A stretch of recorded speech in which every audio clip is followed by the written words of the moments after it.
ನಾವೆಲ್ಲರೂ ಪ್ರತಿದಿನ ಊಟದ ಮೆನು ಕಾರ್ಡನ್ನ ತಿಂದು ಹೊಟ್ಟೆ ತುಂಬಿಸ್ಕೊಳ್ಳಕ್ಕೆ ಟ್ರೈ ಮಾಡ್ತಿದೀವಾ ಅಂತ. ಹೌದು, ಇದು ಕೇಳೋಕೆ ಸ್ವಲ್ಪ ವಿಚಿತ್ರ ಅನ್ಸ್ಬೋದು, ಆದ್ರೆ ಆಳವಾಗಿ ಯೋಚಿಸಿದ್ರ ಇದು ಸತ್ಯ. ಖಂಡಿತ. ಅಂದ್ರೆ ನಾವೆಲ್ಲ ಒಂದು ಅತ್ಯಂತ ದುಬಾರಿಯಾದ ಅದ್ಭುತವಾದ ರೆಸ್ಟೋರೆಂಟ್ಗೆ ಹೋಗ್ತೀವಿ ಅಂತ ಇಟ್ಕೊಳ್ಳಿ. ಅಲ್ಲಿನ ಮೆನು ಕಾರ್ಡ್ ಎಷ್ಟು ಸುಂದರವಾಗಿದೆ ಅಂದ್ರೆ ಅದರಲ್ಲಿರೋ ಅಡುಗೆಯ ವಿವರಣೆ ಓದುತ್ತಲೇ ಬಾಯಲ್ಲಿ ನೀರೂರುತ್ತೆ. ರೈಟ್.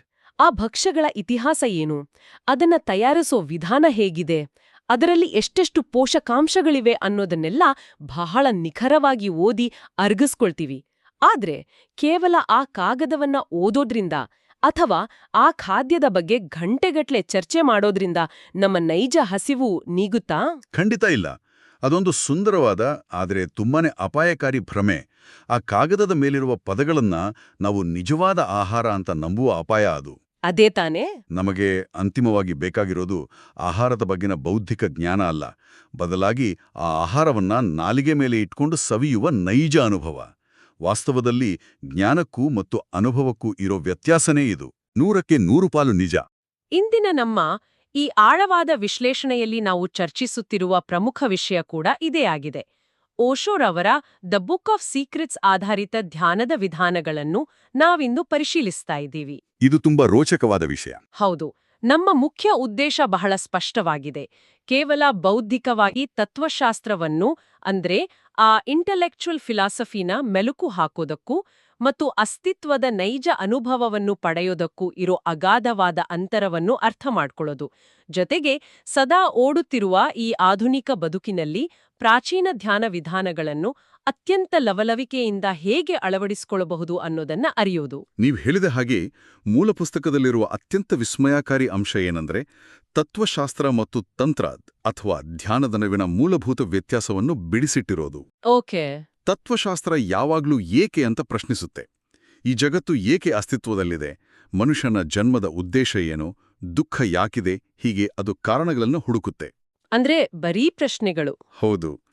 ಆದರೆ ತಂತ್ರ ಅಥವಾ ಧ್ಯಾನ ಹೇಗೆ ಅಂತ ಕೇಳುತ್ತೆ. ಈ ಸತ್ಯವನ್ನು ಹೇಗೆ ಅನುಭವಿಸಬಹುದು, ದುಃಖದಿಂದ ಹೊರಬರುವುದು ಹೇಗೆ ಅಂತ. ತತ್ವಶಾಸ್ತ್ರ ನಮ್ಮ ತಾರ್ಕಿಕ ಬುದ್ಧಿಗೆ ಮೇವು ನೀಡಿದಲೇ ಧ್ಯಾನ ಅನ್ನೋದು ನಮ್ಮ ಸಂಪೂರ್ಣ ಅಸ್ತಿತ್ವವನ್ನೇ ಪರಿವರ್ತಿಸುವ ಒಂದು ಪ್ರಾಯೋಗಿಕ ವಿಜ್ಞಾನ. ಅದು ಕಾರಣಗಳನ್ನು ಹುಡುಕಲ್ಲ, ಬದಲಾಗಿ ವಿಧಾನಗಳನ್ನು ನೀಡುತ್ತೆ. ಇಲ್ಲಿ ಉಲ್ಲೇಖಿಸಿರುವ ಒಂದು ರೂಪಕ ನನ್ನ ಮನಸ್ಸಿನಲ್ಲಿ ಅಚ್ಚಳಿಯದೆ ಉಳಿದಿದೆ. ಹುಟ್ಟು ಕುರುಡನೊಬ್ಬನಿಗೆ ಬೆಳಕು ಅಂದ್ರೇನೋ ಅಂತ ವಿವರಿಸಲು ಪ್ರಯತ್ನಿಸುವ ಪ್ರಸಂಗ ಅದು. ಅದ್ಭುತವಾದ ಉದಾಹರಣೆಯದು. ಹೌದು. ಒಬ್ಬ ತತ್ವಜ್ಞಾನಿ ಆ ಕುರುಡನಿಗೆ ಬೆಳಕಿನ ಬಗ್ಗೆ ಗಂಟೆಗಟ್ಲೆ ಉಪನ್ಯಾಸ ನೀಡಬಹುದು. ಬೆಳಕು ಹೇಗೆ ಚಲಿಸುತ್ತೆ, ಅದರಲ್ಲಿರುವ 7 ಬಣ್ಣಗಳೇನು, ಅದರ ಭೌತಶಾಸ್ತ್ರ ಏನು ಅಂತ ಬೌದ್ಧಿಕವಾಗಿ ಜ್ಞಾನ ತುಂಬಬಹುದು. ರೈಟ್. ಆ ಕುರುಡ ಅದನ್ನೆಲ್ಲ ಕಂಠಪಾಠ ಕೂಡ ಮಾಡಬಹುದು. ಆದ್ರೆ ಆತನಿಗೆ ಬೆಳಕಿನ ನೈಜ ಅನುಭವ ಆಗಲ್ಲ. ಅದೇ ಒಬ್ಬ ನುರಿತ ವೈದ್ಯ ಆತನ ಕಣ್ಣಿಗೆ ಶಸ್ತ್ರಚಿಕಿತ್ಸೆ ನೀಡಿ ದೃಷ್ಟಿ ಬರುವಂತೆ ಮಾಡಿದ್ರೆ ಅದು ನೈಜ ಅನುಭವ. ಎಕ್ಸಾಕ್ಟ್ಲಿ. ಇಲ್ಲಿ ಧ್ಯಾನ ಅನ್ನೋದು ಆ ವೈದ್ಯನಂತೆ, ಚಿಕಿತ್ಸೆಯಂತೆ ಕೆಲಸ ಮಾಡುತ್ತೆ. ತರ್ಕ ಮತ್ತು ಬುದ್ಧಿಮತ್ತೆಯಿಂದ ಅಸ್ತಿತ್ವದ ಸತ್ಯವನ್ನು ಅರಿಯಲು ಸಾಧ್ಯವಿಲ್ಲ ಅನ್ನೋದು ಇದರ ಸಾರಾಂಶ. ನಾವು ತರ್ಕವನ್ನು ಬಳಸುವಾಗ ಅದರ ಮೂಲ ಸ್ವಭಾವನೇ ಆಕ್ರಮಣಕಾರಿಯಾಗಿರುತ್ತೆ. ಅಂದ್ರೆ ಅಗ್ರೆಸಿವ್ ಆಗಿರುತ್ತೆ. ಆಕ್ರಮಣಕಾರಿ ಅಂದ್ರೆ ಹೇಗೆ? ತರ್ಕ ಅಂದ್ರೆ ಅಲ್ಲಿ ನಾನೇ ಸರಿ, ಬೇರೆಯವ್ರು ತಪ್ಪು ಅಂತ ಸಾಧಿಸುವ, ಎದುರಾಳಿಯನ್ನು ಸೋಲಿಸುವ ಹಠ ಇರುತ್ತೆ. ಅದು ಬದುಕುಳಿಯುವ ಹೋರಾಟದ ಒಂದು ಭಾಗ. ಆದರೆ ಧ್ಯಾನದ ರಹಸ್ಯಗಳನ್ನು ಕಲಿಯಲು ಈ ಆಕ್ರಮಣಕಾರಿ ತರ್ಕ ಕೆಲ್ಸಕ್ಕೆ ಬರಲ್ಲ. ಅಲ್ಲಿ ಪ್ರೀತಿಯ ಭಾಷೆ ಅತ್ಯಗತ್ಯ. Love language. ಹೌದು. ಇದು ಕೇವಲ ಪದಗಳ ವಿನಿಮಯ ಅಲ್ಲ, ಬದಲಾಗಿ 2 ಅಸ್ತಿತ್ವಗಳ ನಡುವಿನ ಮೌನ ಸಂವಹನ. ಪ್ರೀತಿಯ ಭಾಷೆ ಅಂದಾಗ ಅಲ್ಲಿ ಗುರು ಮತ್ತು ಶಿಷ್ಯರ ನಡುವಿನ ಸಂಬಂಧ ಹೇಗಿರ್ಬೇಕು ಅನ್ನೋದ್ರ ಆಳವಾದ ವಿವರಣೆ ಇದೆ ಅಲ್ವಾ? ಖಂಡಿತ. ಶಿಷ್ಯನು ಗುರುವಿನ ಜೊತೆ ಬೌದ್ಧಿಕವಾಗಿ ಹೋರಾಡಬಾರದು, ಬದಲಾಗಿ ತಾಯಿಯ ಗರ್ಭದಂತಹ ಮುಕ್ತತೆಯಿಂದ ಒಂದು ರೀತಿಯ ಸ್ತ್ರೀ ಸಹಜ ಸ್ವೀಕಾರ ಗುಣದಿಂದ ಜ್ಞಾನವನ್ನು ಸ್ವೀಕರಿಸಬೇಕು ಅಂತ ಹೇಳಲಾಗಿದೆ. ಇದು ತುಂಬಾ ಮುಖ್ಯವಾದ ಪಾಯಿಂಟ್. ಆದ್ರೆ ಸ್ವಲ್ಪ ತಡೇರಿ. ಈ ಸ್ವೀಕಾರ ಗುಣ ಕೇಳೋಕೆ ಚೆನ್ನಾಗಿದೆ. ಆದ್ರೆ ನಾನಿದನ್ನೇ ನನ್ನ ಕಾರ್ಪೊರೇಟ್ ಕಚೇರಿಯಲ್ಲಿ ಅಳವಡಿಸ್ಕೊಂಡ್ರೆ ನನ್ನನ್ನು ಕೆಲಸದಿಂದ ತೆಗೆದುಹಾಕಲ್ವಾ? ಹೌದು. ಇದು ಪ್ರತಿಯೊಬ್ಬರಿಗೂ ಬರುವ ಸಾಮಾನ್ಯ ಸಂದೇಹ. ನಮ್ಮ ಆಧುನಿಕ ಶಿಕ್ಷಣ ಪದ್ಧತಿ ನಮ್ಮನ್ನು ಬಾಲ್ಯದಿಂದಲೂ ಬದುಕುಳಿಯಲು ತಾರ್ಕಿಕ ಯಂತ್ರಗಳನ್ನಾಗಿಯೇ ತರಬೇತಿ ಮಾಡಿದೆ. ಎಲ್ಲದರಲ್ಲೂ ಸ್ಪರ್ಧೆ, ವಿಮರ್ಶೆ ಇರ್ಲೇಬೇಕು ಅಂತ ಕಲಿಸಲಾಗಿದೆ. ಈ ತಾರ್ಕಿಕ ಮೆದುಳನ್ನು ದಿಢೀರನ್ನೇ ಆಫ್ ಮಾಡಿ ಗರ್ಭದಂತಹ ಮುಕ್ತತೆಯನ್ನು ಬೆಳೆಸ್ಕೊಳ್ಳೋದು ಹೇಗೆ? ಇದು ಈಜುವುದರ ಬಗ್ಗೆ ಕೇವಲ ಪುಸ್ತಕ ಓದಿ ನೀರಿಗೆ ಹಾರಲು ಹೆದರುವ ಸ್ಥಿತಿಯಂತಿಲ್ವೇ? ಇದು ಪ್ರತಿಯೊಬ್ಬ ಆಧುನಿಕ ಮನುಷ್ಯನೂ ಎದುರಿಸುವ ಅತ್ಯಂತ ನೈಜವಾದ ಬಿಕ್ಕಟ್ಟು.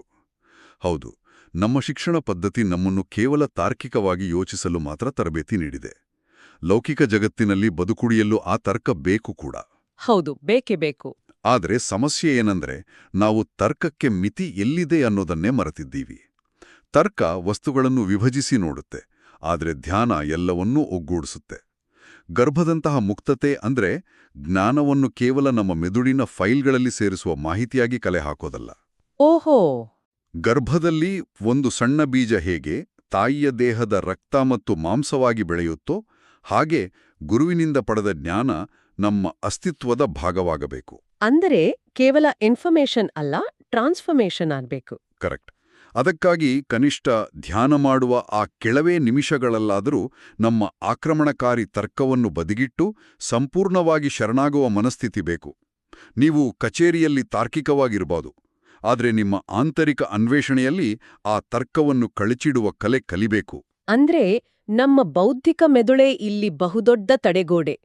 ನಾವು ವಿಷಯಗಳ ಬಗ್ಗೆ ಕೇವಲ ಯೋಚಿಸೋದನ್ನು ನಿಲ್ಲಿಸಿ ಅದನ್ನು ಅಕ್ಷರಶಃ ಜೀವಿಸುವ ಹಂತಕ್ಕೆ ತಲುಪಬೇಕು. ಹೌದು.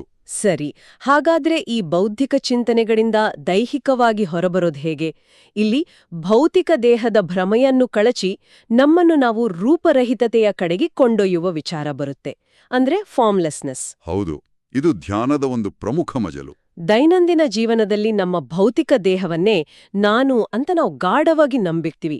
ಒಮ್ಮೆ ಕಲ್ಪಿಸ್ಕೊಳ್ಳಿ, ಈ ಜಗತ್ತಿನಲ್ಲಿ ಕನ್ನಡಿಯೇ ಇಲ್ಲದಿದ್ರೆ ನಮಗೆ ನಮ್ಮ ಮುಖದ ಅರಿವೇ ಇರ್ತಿರ್ಲಿಲ್ಲ ಅಲ್ವಾ? ಖಂಡಿತ ಇರ್ತಿರ್ಲಿಲ್ಲ. ನಮ್ಮನ್ನು ನಾವು ಕನ್ನಡಿಯ ಪ್ರತಿಬಿಂಬದ ಮೂಲಕವೋ ಅಥವಾ ಇತರರು ನಮ್ಮ ಬಗ್ಗೆ ಏನು ಅಂದ್ಕೊಂಡಿದ್ದಾರೆ ಎನ್ನುವ ಅವರ ಕಣ್ಣುಗಳ ಮೂಲಕವೋ ಮಾತ್ರ ಗುರುತಿಸ್ಕೊಂಡಿದ್ದೀವಿ. ನಿಖರವಾಗಿ ಹೇಳಿದ್ರಿ. ನಾವು ಆ ಕನ್ನಡಿಯ ಪ್ರತಿಬಿಂಬವನ್ನೇ ನಾವೆಂದು ಭ್ರಮಿಸಿದ್ದೀವಿ. ಝೆನ್ ಸನ್ಯಾಸಿ ರಿಂಜಾಯ್ ಅವರ ಒಂದು ಅದ್ಭುತವಾದ ಕಥೆ ಇದೆ. ಹೇಳಿ. ಅವರಿಗೆ ಜ್ಞಾನೋದಯವಾದ ಅಂದ್ರೆ ಸತ್ಯದ ಅರಿವಾದ ಮರುಕ್ಷಣವೇ ಅವರು ತಮ್ಮ ಶಿಷ್ಯರನ್ನು ಕರೆದು, ನನ್ನ ದೇಹ ಎಲ್ಲೋ ಕಳೆದೋಗಿದೆ, ದಯವಿಟ್ಟು ಅದನ್ನು ಹುಡುಕಿ ತನ್ನಿ ಅಂತ ಹೇಳಿರಂತೆ. ಓ. ಮೇಲ್ನೋಟಕ್ಕೆ ಇದೊಂದು ಹುಚ್ಚು ಮಾತಿನಂತೆ ಕಾಣಬಹುದು, ಆದರೆ ಅದರ ಆಳವಾದ ಅರ್ಥ ಏನಂದ್ರೆ ಅವರು ರೂಪರಹಿತತೆಯ ಅರಿವಿಗೆ ತಲುಪಿದ್ರು. ಆಂತರಿಕವಾಗಿ ನೋಡಿದಾಗ ನಮಗೆ ಯಾವುದೇ ಭೌತಿಕ ಆಕಾರವಿಲ್ಲ, ನಾವು ಕೇವಲ ಒಂದು ಶುದ್ಧವಾದ ಅರಿವು. ನನಗಿಲ್ಲಿ ಒಂದು ಸರಳವಾದ ಉದಾಹರಣೆ ನೆನಪಾಗ್ತಿದೆ. ಈ ಶುದ್ಧ ಅರಿವನ್ನು ಒಂದು ವಿದ್ಯುತ್ ಬಲ್ಬ್ಗೆ ಹೋಲಿಸ್ಬೋದು ಅಲ್ವಾ? ಹಾ, ಖಂಡಿತ. ಆ ಬಲ್ಬ್ಗೆ ಒಂದು ನಿರ್ದಿಷ್ಟ ಆಕಾರ ಇದೆ. ಅದು ದುಂಡಗಿರ್ಬೋದು ಅಥವಾ ಉದ್ದವಾಗಿರ್ಬೋದು. ಆದ್ರೆ ಅದರೊಳಗೆ ಹರಿಯುವ ವಿದ್ಯುತ್ ಶಕ್ತಿಗೆ ಯಾವುದೇ ಆಕಾರವಿಲ್ಲ. ಕರೆಕ್ಟ್. ಬಲ್ಬ್ ಒಡೆದು ಹೋದಾಗ ಬಲ್ಬ್ನ ಆಕಾರ ನಾಶವಾಗುತ್ತೆ ಹೊರತು ವಿದ್ಯುತ್ ಸಾಯುವುದಿಲ್ಲ. ಯಾಕಂದ್ರೆ ಅದಕ್ಕೆ ಮೊದಲೇ ಆಕಾರ ಇರಲಿಲ್ಲ. ನಾವು ನಮ್ಮನ್ನು ಆ ಗಾಜಿನ ಬಲ್ಬ್ ಅಂತ ಭಾವಿಸಿದಿವಿ, ಆದ್ರೆ ವಾಸ್ತವದಲ್ಲಿ ನಾವು ಆ ಆಕಾರವಿಲ್ಲದ ವಿದ್ಯುತ್ ಇದ್ದಂತೆ. ಎಷ್ಟು ಸುಂದರವಾದ ಹೋಲಿಕೆ ಇದು. ಆ ರೂಪರಹಿತ ವಿದ್ಯುತ್ ನಾವೇ ಎಂದು ಅನುಭವಿಸಲು ನಮ್ಮ ಆಲೋಚನೆಗಳಿಗೆ ನಾವೇ ಸಾಕ್ಷಿಯಾಗುವ ಪ್ರಕ್ರಿಯೆ ಅಂದ್ರೆ ಆಂತರಿಕ ವೀಕ್ಷಕನಾಗೋದು ಬಹಳ ಮುಖ್ಯವಾಗುತ್ತೆ. ಇನ್ನ ಅಬ್ಸರ್ವರ್. ಹೌದು. ನಮ್ಮ ಮನಸ್ಸಿನಲ್ಲಿ ನಿರಂತರವಾಗಿ ಆಲೋಚನೆಗಳ ಓಟ ಇರುತ್ತೆ. ನಾವು ಆ ಆಲೋಚನೆಗಳ ಜೊತೆಗೆ ಹರಿದು ಹೋಗ್ತೀವಿ. ಆದ್ರೆ ರಸ್ತೆಯ ಬದಿಯಲ್ಲಿ ನಿಂತು ಟ್ರಾಫಿಕ್ನಲ್ಲಿ ವಾಹನಗಳ ಓಡಾಟವನ್ನು ದೂರದಿಂದ ನೋಡುವಂತೆ ಅಥವಾ ಆಕಾಶದಲ್ಲಿ ಚಲಿಸುವ ಮೋಡಗಳನ್ನು ಯಾವುದೇ ಪ್ರತಿಕ್ರಿಯೆ ನೀಡದೆ ನೋಡುವಂತೆ ನಮ್ಮ ಆಲೋಚನೆಗಳನ್ನು ನಾವು ಅಂಟಿಕೊಳ್ಳದೆ ಕೇವಲ ವೀಕ್ಷಿಸಬೇಕು. ಅಂದ್ರೆ ಕೇವಲ ಒಂದು ಸಾಕ್ಷಿಯಾಗಿ. ಹೌದು. ಆಗ ನಾವು ಆಲೋಚನೆಗಳಲ್ಲ, ಬದಲಾಗಿ ಆಲೋಚನೆಗಳನ್ನು ನೋಡುವ ಸಾಕ್ಷಿ ಅನ್ನೋದು ಸ್ಪಷ್ಟವಾಗುತ್ತೆ. ಈ ಸಾಕ್ಷಿ ಭಾವನೆಯನ್ನು ತರಲು ಮೂಲ ಲೇಖನದಲ್ಲಿ ಒಂದು ಅತ್ಯಂತ ಕುತೂಹಲಕಾರಿ, ಸ್ವಲ್ಪ ವಿಚಿತ್ರ ಎನಿಸುವ ಪ್ರಾಯೋಗಿಕ ವಿಧಾನವನ್ನು ವಿವರಿಸಲಾಗಿದೆ. ಯಾವ ವಿಧಾನ? ಅದೇ ತಲೆಯಿಲ್ಲದೆ ನಡೆಯುವ ಕಲ್ಪನೆ, ಅಂದ್ರೆ ಹೆಡ್ಲೆಸ್ ವಾಕಿಂಗ್ ಎಕ್ಸಸೈಸ್. ರಸ್ತೆಯಲ್ಲಿ ನಡೆಯುವಾಗ ನಮ್ಗೆ ತಲೆಯೇ ಇಲ್ಲ, ಕತ್ತಿನ ಮೇಲ್ಭಾಗ ಕತ್ತರಿಸಿ ಹೋಗಿದೆ ಅಂತ ಕಲ್ಪಿಸ್ಕೊಳ್ಳೋದು. ಇದ್ರ ಹಿಂದಿನ ತಂತ್ರ ಏನು? ತಲೆ ಇಲ್ಲ ಅಂತ ಕಲ್ಪಿಸ್ಕೊಂಡ್ರೆ ಏನಾಗುತ್ತೆ? ಇದರ ಹಿಂದಿನ ಮೆಕ್ಯಾನಿಸಮ್ ಅರ್ಥ ಮಾಡ್ಕೊಳ್ಳೋದು ಬಹಳ ಮುಖ್ಯ. ಮನುಷ್ಯರಾದ ನಾವು ಯಾವಾಗ್ಲೂ ನಮ್ಮ ಅರಿವಿನ ಕೇಂದ್ರವನ್ನು ನಮ್ಮ ತಲೆಯಲ್ಲಿ, ಮೆದುಳಿನ ಹಿಂಭಾಗದಲ್ಲಿ ಇಟ್ಕೊಂಡಿದ್ದೇವೆ. ನಮ್ಮ ಅಹಂಕಾರ, ಆಲೋಚನೆ, ಲೆಕ್ಕಾಚಾರ ಎಲ್ಲವೂ ಅಲ್ಲಿಂದಲೇ ನಿಯಂತ್ರಣ ಆಗತ್ತೆ. ಹೌದು. ನಡೆಯುವಾಗ ತಲೆ ಇಲ್ಲ ಅಂತ ಕಲ್ಪಿಸ್ಕೊಂಡ ತಕ್ಷಣ ಏನಾಗತ್ತೆ ಗೊತ್ತಾ? ಮೆದುಳಿನ ಒಳಗಿನ ನಿರಂತರ ಆಲೋಚನೆಗಳ ಓಟದಿಂದ ನಮ್ಮ ಸೆನ್ಸರಿ ಪ್ರೊಸೆಸಿಂಗ್ ದಿಢೀರ್ನ ಕೆಳಗಿಳಿಯುತ್ತೆ. ಓಹೋ. ಪಾದಗಳು ನೆಲಕ್ಕೆ ತಾಗುವ ಭೌತಿಕ ಸ್ಪರ್ಶ, ಎದೆ ಭಾಗದಲ್ಲಿ ಉಸಿರಾಟದ ಚಲನೆ, ಇವುಗಳ ಕಡೆಗೆ ನಮ್ಮ ಗಮನ ಬಲವಂತವಾಗಿ ಶಿಫ್ಟ್ ಆಗುತ್ತೆ. ಅಂದ್ರೆ ನಮ್ಮ ಅರಿವಿನ ಕೇಂದ್ರ ತಲೆಯಿಂದ ಕೆಳಗಿಳಿದು ಹೃದಯವನ್ನು ತಲುಪುತ್ತೆ. ಸೊ ಆಲೋಚನೆಗಳಿಂದ ಅನುಭವದ ಕಡೆಗೆ ಬರ್ತೀವಿ. ಎಕ್ಸಾಕ್ಟ್ಲಿ. ಆಗ ನಾವು ಜಗತ್ತನ್ನು ಕೇವಲ ತರ್ಕದಿಂದ ವಿಶ್ಲೇಷಿಸದೆ ಭಾವನೆಯಿಂದ, ನೇರವಾದ ಅನುಭವದಿಂದ ನೋಡಲು ಪ್ರಾರಂಭಿಸ್ತೀವಿ. ಇದು ಕೇವಲ ಒಂದು ಪ್ರಯೋಗ ಅಷ್ಟೇ. ಆದ್ರೆ ಇಲ್ಲಿ ಮತ್ತೆ ನನಗೊಂದು ಅನುಮಾನ ಮೂಡ್ತಿದೆ. ನಾವು ಹೀಗೆ ತಲೆಯೇ ಇಲ್ಲ ಅಂತ ಭಾವಿಸ್ಕೊಂಡ್ರೆ, ಅಥವಾ ನಾವು ಕೇವಲ ಸಾಕ್ಷಿ ಮಾತ್ರ, ಈ ಭೌತಿಕ ಜಗತ್ತೆಲ್ಲ ಭ್ರಮೆ ಅಂದ್ಕೊಂಡ್ರೆ, ದೈನಂದಿನ ಜೀವನದ ಗತಿ ಏನು? ಇದು ಸಹಜವಾದ ಪ್ರಶ್ನೆ. ನಮ್ಮ ಕಚೇರಿಯ ಜವಾಬ್ದಾರಿಗಳನ್ನು, ಸಂಸಾರದ ಲೆಕ್ಕಾಚಾರಗಳನ್ನು, ಬ್ಯಾಂಕ್ ಲೋನ್ಗಳನ್ನು ನಿಭಾಯಿಸಲು ತಾರ್ಕಿಕ ಮೆದುಳು ಬೇಕಲ್ವಾ? ಇಂತಹ ಕಲ್ಪನೆಯಿಂದ ಒಬ್ಬ ವ್ಯಕ್ತಿ ತನ್ನ ವಾಸ್ತವ ಜವಾಬ್ದಾರಿಗಳಿಂದ ಓಡಿ ಹೋಗುವ ಅಥವಾ ಒಂದು ರೀತಿಯ ಉದಾಸೀನತೆಗೆ ಜಾರುವ ಅಪಾಯ ಇಲ್ವಾ? ಇದು ಸಾಮಾನ್ಯವಾಗಿ ಎಲ್ರಿಗೂ ಕಾಡುವ ಭಯ. ಅದೇ ಕನ್ನಡಿಯ ಪ್ರತಿಬಿಂಬದ ಜೊತೆ ಗುರುತಿಸಿಕೊಳ್ಳುವುದು ಅಂದ್ರೆ ಜವಾಬ್ದಾರಿಗಳನ್ನು ತ್ಯಜಿಸಿ ಕಾಡಿಗೆ ಓಡಿ ಹೋಗೋದಲ್ಲ. ಬದಲಾಗಿ ಆ ಕೆಲಸಗಳಿಗೆ ಭಾವನಾತ್ಮಕವಾಗಿ, ಮಾನಸಿಕವಾಗಿ ಅಂಟುಕೊಳ್ಳದೇ ಇರೋದು. ಡಿಟ್ಯಾಚ್ಮೆಂಟ್. ಹೌದು. ನೀವು ಕಚೇರಿಯ ಅತ್ಯಂತ ಸಂಕೀರ್ಣವಾದ ಪ್ರಾಜೆಕ್ಟ್ ಅನ್ನು ಮುನ್ನಡೆಸಬಹುದು, ಆದರೆ ಆ ಪ್ರಾಜೆಕ್ಟ್ನಲ್ಲಿ ಬರುವ ಸೋಲು ಗೆಲುವುಗಳು ನಿಮ್ಮ ಆಂತರಿಕ ಶಾಂತಿಯನ್ನು ಕದರಲು ಬಿಡದಿರೋದು ಇದರ ಉದ್ದೇಶ. ಇದು ಕಮಲದ ಎಲೆಯ ಮೇಲಿನ ನೀರಿನ ಹಣಿಯಂತೆ ಜೀವಿಸುವ ಕಲೆ. ತುಂಬಾ ಚೆನ್ನಾಗಿ ಹೇಳಿದ್ರಿ. ನೀವು ಇಡೀ ಜೀವನದ ಆಟದಲ್ಲಿ ಸಂಪೂರ್ಣವಾಗಿ ಭಾಗವಹಿಸ್ತೀರಿ, ಜವಾಬ್ದಾರಿಗಳನ್ನು ನಿಭಾಯಿಸ್ತೀರಿ, ಆದರೆ ಆಟದ ಫಲಿತಾಂಶವೇ ನಿಮ್ಮ ಅಸ್ತಿತ್ವದ ಅಂತಿಮ ಸತ್ಯ ಅಂತ ಪರಿತಪಿಸಲ್ಲ. ಆಟ ಎನ್ನುವ ಪದವನ್ನು ಬಳಸಿದ್ದು ತುಂಬಾ ಸೂಕ್ತವಾಗಿದೆ. ಯಾಕಂದ್ರೆ ನಮ್ಮ ಮುಂದಿನ ವಿಷಯವೂ ಇದೇ ಆಗಿದೆ. ಹೌದಾ? ಹೌದು. ಈ ಸೈದ್ಧಾಂತಿಕ ವಿಚಾರಗಳನ್ನು ಪ್ರಾಯೋಗಿಕವಾಗಿ ಪರೀಕ್ಷಿಸಲು ಒಂದು 3 ದಿನಗಳ ವಿನೋದಮಯ ಪ್ರಯೋಗವನ್ನು ಸೂಚಿಸಲಾಗಿದೆ. ಓಶೋ ಅವರ ಪ್ರಕಾರ ಒಟ್ಟು 112 ಧ್ಯಾನ ವಿಧಾನಗಳಿವೆ. ಇದನ್ನೇ ಕೇಳಿದಾಗ ಆಶ್ಚರ್ಯವಾಗುತ್ತೆ. ಧ್ಯಾನದಲ್ಲಿ ಇಷ್ಟೊಂದು ವಿಧಾನಗಳು ಯಾಕೆ ಇರಬೇಕು ಅಂತ? ಯಾಕಂದ್ರೆ ಜಗತ್ತಿನಲ್ಲಿರುವ ಪ್ರತಿಯೊಬ್ಬ ಮನುಷ್ಯನ ಮನೋವಿಜ್ಞಾನವೂ ವಿಭಿನ್ನವಾಗಿದೆ. ಒಬ್ಬನಿಗೆ ಸರಿಹೊಂದುವ ಔಷಧ ಮತ್ತೊಬ್ಬನಿಗೆ ವಿಷವಾಗಬಹುದು. ಹೌದು, ಎಲ್ಲರಿಗೂ ಒಂದೇ ಅಳತೆಯ ಬಟ್ಟೆ ಆಗಲ್ಲ. ಕರೆಕ್ಟ್. ಕೆಲವರು ದೃಷ್ಟಿ ಪ್ರಧಾನ ಇರ್ತಾರೆ, ಕೆಲವರು ಶಬ್ದ ಪ್ರಧಾನ ಇರ್ತಾರೆ, ಇನ್ನು ಕೆಲವರು ಭಾವನಾತ್ಮಕವಾಗಿರ್ತಾರೆ. ಅದಕ್ಕಾಗಿಯೇ ಪ್ರಾಚೀನ ವಿಜ್ಞಾನ ಮಾನವ ಕುಲಕ್ಕೆ ಸರಿಹೊಂದುವ ಎಲ್ಲಾ ಸಾಧ್ಯತೆಗಳ 112 ವಿಧಾನಗಳನ್ನು ನೀಡಿದೆ. ಸೊ ನಾವು ನಮ್ಮದೇ ಆದ ವಿಧಾನವನ್ನು ಹುಡುಕಬೇಕು. ಹೌದು. ಇಲ್ಲಿ ಆರಂಭಿಕರು ಮಾಡಬೇಕಾದ್ದು ಇಷ್ಟೇ: ಆ ಪಟ್ಟಿಯಿಂದ ತಮಗೆ ಆಸಕ್ತಿದಾಯಕ ಎನಿಸುವ ಯಾವುದಾದರೂ ಒಂದು ವಿಧಾನವನ್ನು ಆರಿಸಿಕೊಳ್ಳೋದು ಮತ್ತು ಕೇವಲ 3 ದಿನಗಳ ಕಾಲ ಅದನ್ನು ಪ್ರಯೋಗ ಮಾಡೋದು. ಆ ವಿಧಾನಗಳಲ್ಲಿ ಒಂದು ಅತ್ಯಂತ ಸರಳವಾದ ವಿಧಾನ ಅಂದ್ರೆ ಉಸಿರಾಟದ ನಡುವಿನ ಅಂತರವನ್ನು ಗಮನಿಸೋದು.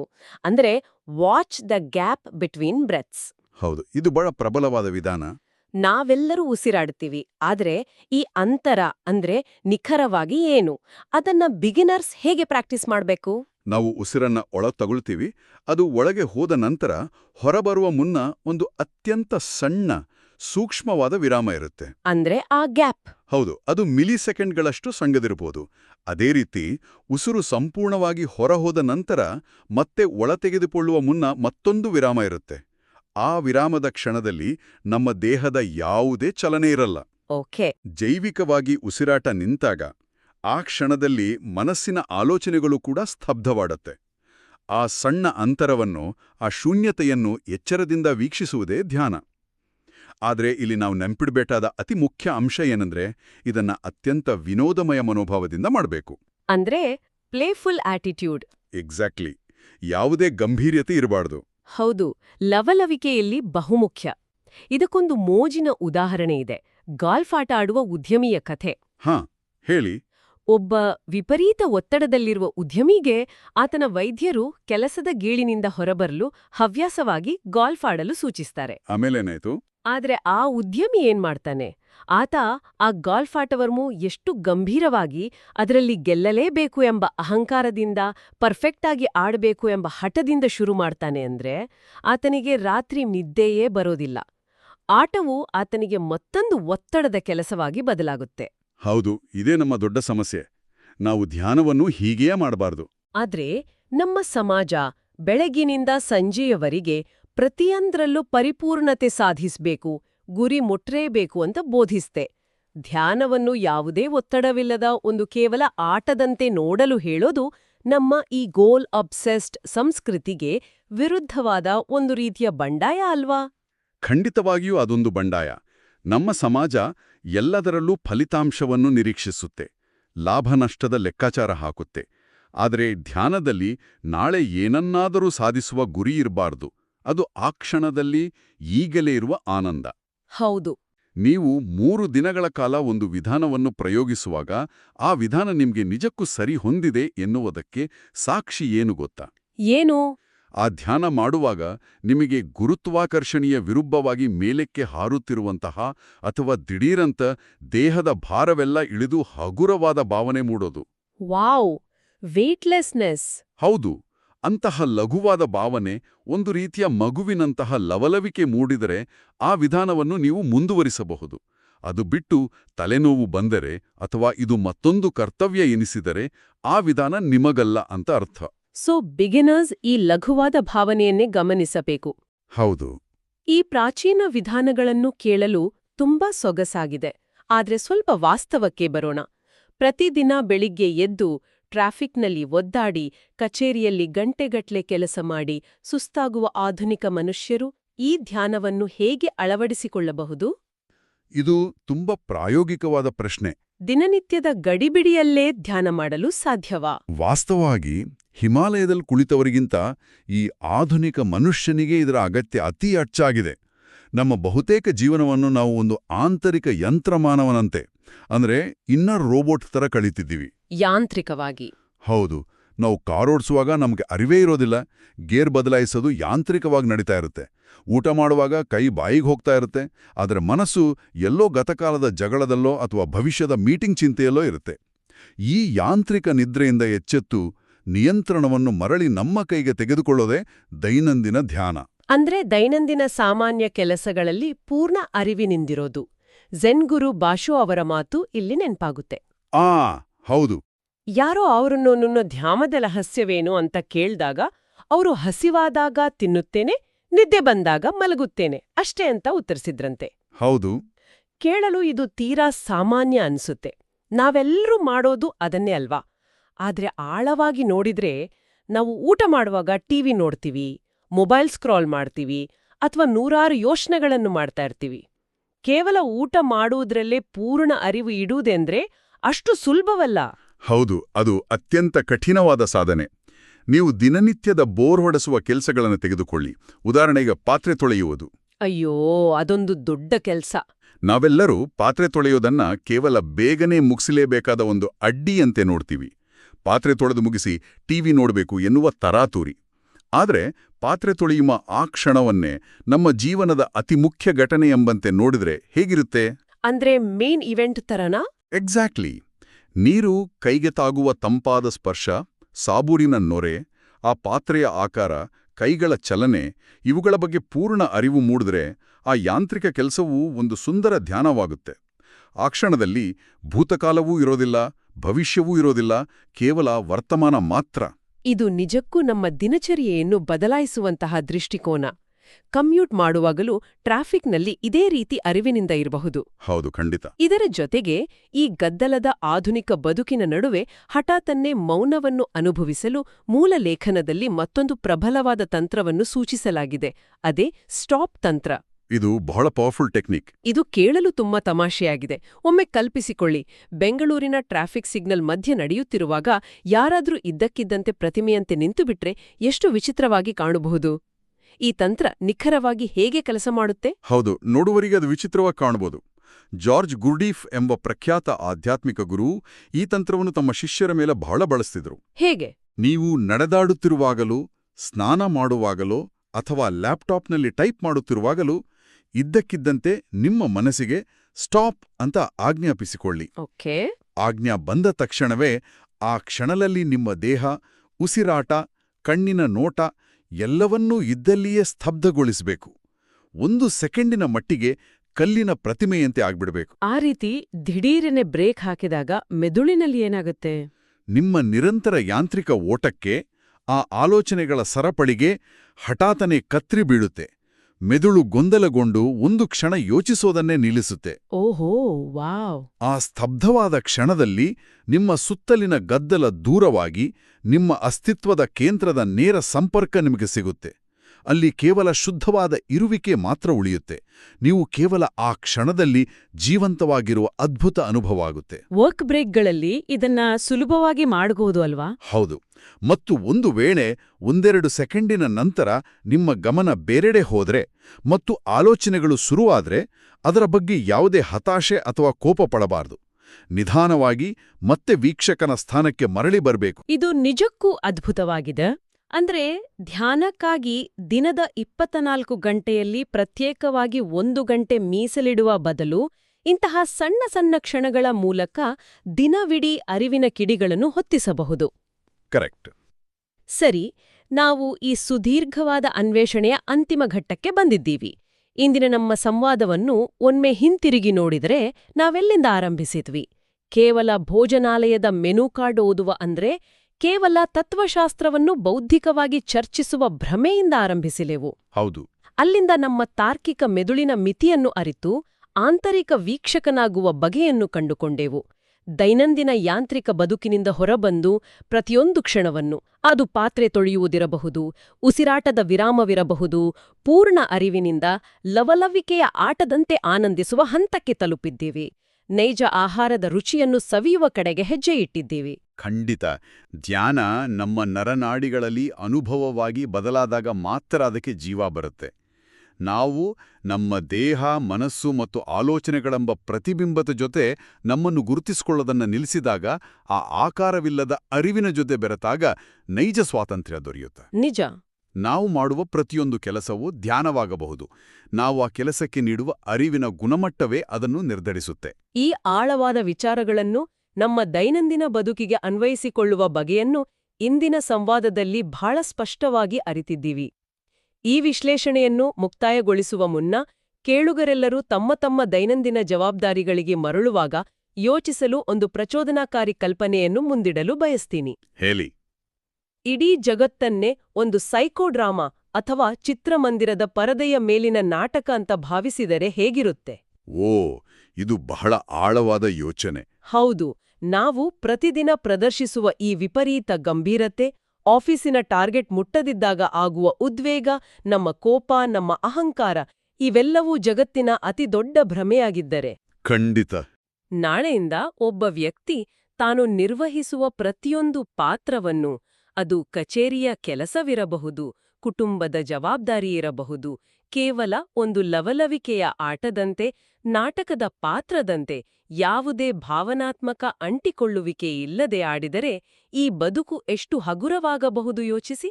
ಆ ಗಂಭೀರತೆಯನ್ನು ಬಿಟ್ಟುಬಿಡುವುದೇ ಬಹುಶಃ ನಾವು ಮಾಡಬಹುದಾದ ಅತಿ ದೊಡ್ಡ ಧ್ಯಾನ.